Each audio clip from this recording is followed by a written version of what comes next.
Dixon technologies दोस्तों, stock last trading session में यानी कि फ्राइडे को स्टॉक लगभग 19% की गिरावट दिखाया। इस स्टॉक के ऊपर बात करना इसलिए बहुत ज़्यादा ज़रूरी था, बहुत सारी क्वेरीज आती हैं स्टॉक के ऊपर।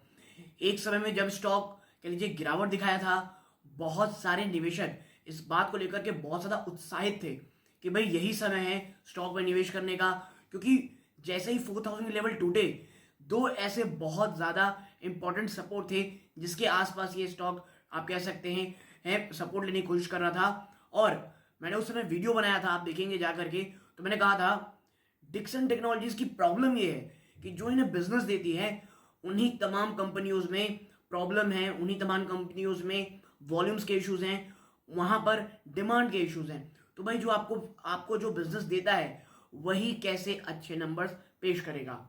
और मैंने कहा था कि अगर आप बहुत ज्यादा रिस्क लेते हैं तो आप एवरेज आउट कर सकते हैं, बट Q3 के नंबर्स तक आपको रुकने पड़ेंगे।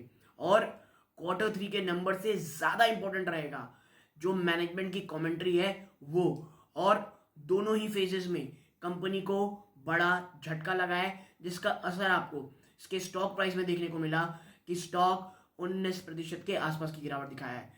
तो इस वीडियो में चर्चा करने की कोशिश करूंगा दोस्तों कि आखिर क्या हिट हुआ है, कौन से वो दो नए क्लाइंट्स हैं जो आने वाले समय में थोड़ी आप किसी मजबूती देख सकते हैं, कौन सा वो सेगमेंट है जो अन्य सेगमेंट के मुकाबले एक लौता सेगमेंट रहा है जहां पर आपको वृद्धि देखने को मिली है।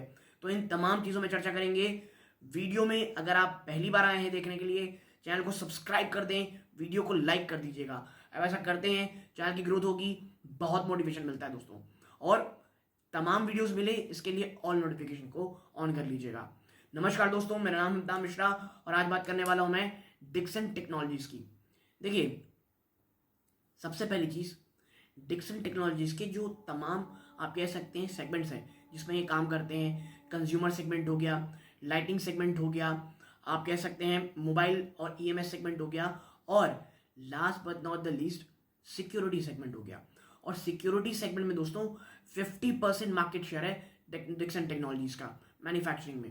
तो मैं आपको बता दूं, ये जो तमाम सेगमेंट मैंने आपके सामने रखे, चाहे वो कंज्यूमर हो, मोबाइल हो, और आप कह सकते हैं कंज्यूमर हो, मोबाइल हो और लाइटनिंग हो, इन तीनों में ही दोस्तों जो रेवेन्यू आए हैं, जो आप कह सकते हैं जो नंबर्स आए हैं, वो अच्छे नहीं है। वहां पर हमें गिरावट देखने को मिली है।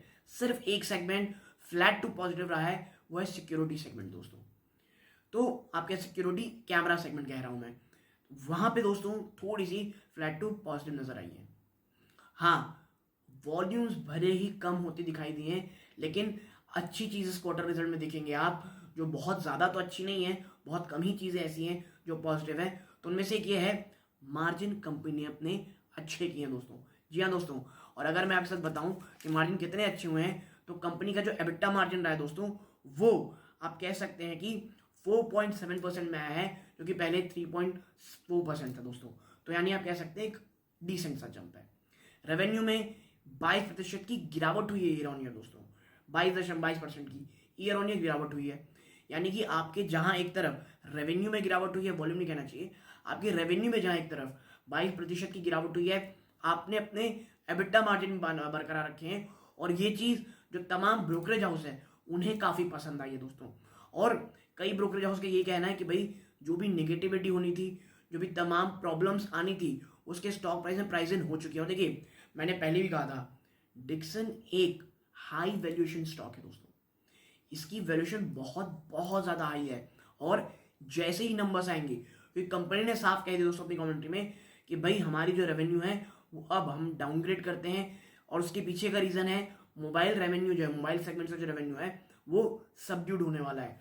और ये एक बहुत बड़ा झटका था निवेशकों के लिए, और वो झटका शेयर प्राइस में देखने को साफ झलक आया है दोस्तों। डिक्सन टेक्नोलॉजीज की बात करूं तो अच्छी चीज ये रही है दोस्तों कि दो नए क्लाइंट्स जुड़ने की बात कही जा रही है, जो कि Q4 और फाइनेंशियल 23 तक जुड़ जाएंगे दोस्तों, दो नए क्लाइंट दोस्तों। और ये जो दो नए क्लाइंट होंगे दोस्तों, ये जो कंपनी का जो सपना है कि भाई फाइनेंशियल 24 के अंत तक हमारी जो मोबाइल रेवेन्यू है वो दुगनी हो जाए, लगभग 80 बिलियन रुपीज, नॉट डॉलर दोस्तों, 80 बिलियन रुपीज, ये काफी हद तक इसे पूरा करने में बहुत बहुत सहयोग करेंगे। यानी ये जो दो आप कह सकते हैं क्लाइंट को ऐड करने की बात कही जा रही है, ये एक बहुत बड़ा गेम चेंजर साबित होगा दोस्तों। तो आप देखेंगे एक चीज़, तो स्लो डाउन की असर आपको साफ नजर आएगी दोस्तों।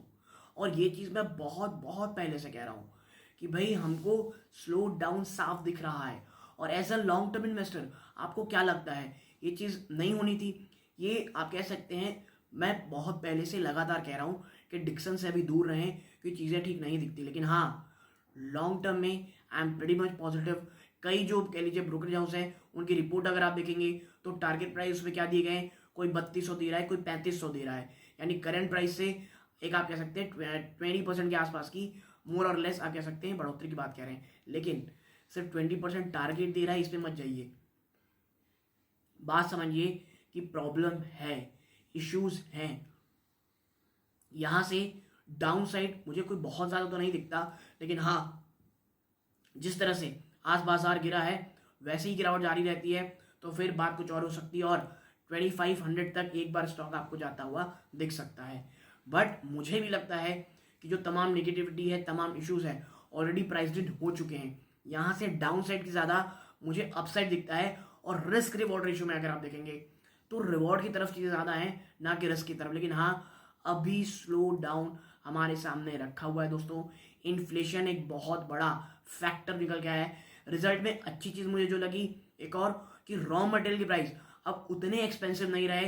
तो जो रॉ मटेरियल का इश्यूज था, जो महंगे प्राइस का इशू था, वो काफ़ी हद तक सबड्यूड हो चुका है।